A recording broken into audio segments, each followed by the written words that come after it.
Dans le parcours, c'est une discipline qui consiste à s'affranchir des obstacles.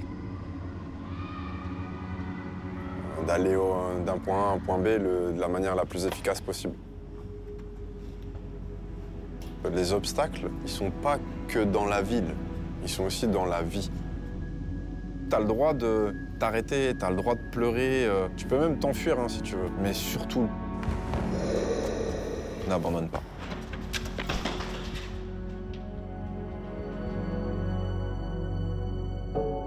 Yamakasi, à la base, veut dire homme fort, corps fort, esprit fort.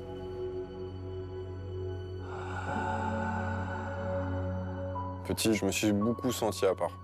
Vraiment, parce que peut-être à trop rêver. T'as le physique un peu bouboule, t'es pas forcément le plus intelligent de la classe.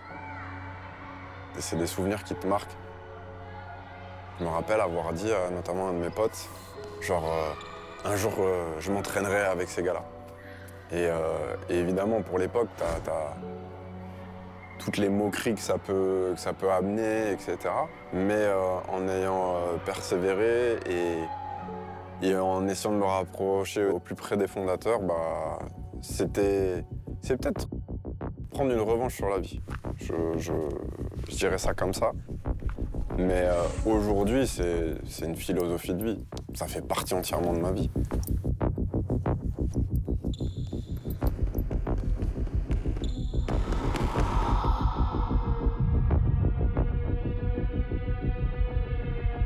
C'est une discipline qui est née en France, qui a été popularisée à travers le monde. Et l'Angleterre, ça a été la mecque du parcours. Et donc du free running et tout le côté acrobatique qu'on a suivi derrière.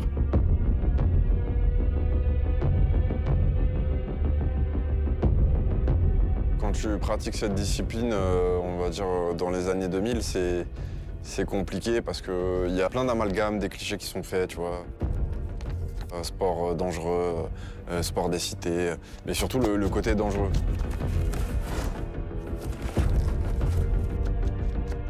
Que tu sois âgé ou que tu sois pas âgé, en fait, c'est juste se réapproprier une certaine mobilité, une certaine vision de l'esprit.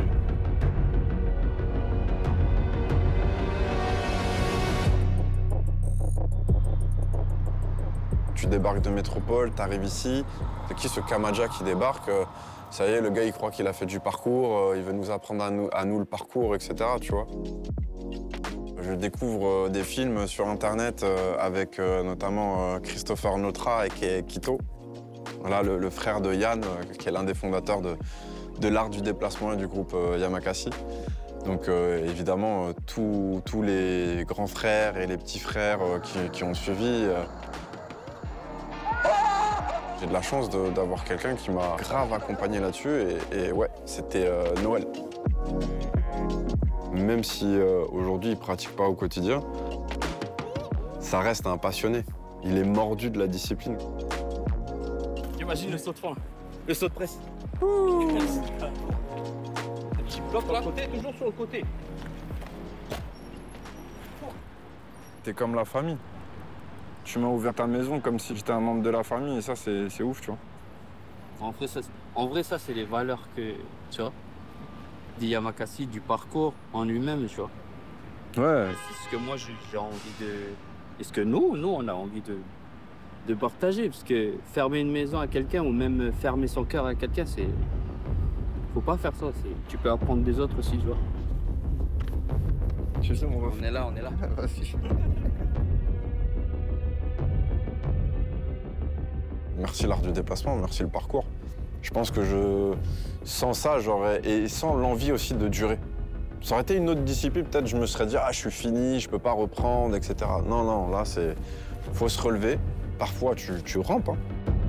T'avances avec le menton au sol, mais il y a forcément un moment où, si tu persévères, tu vas te relever.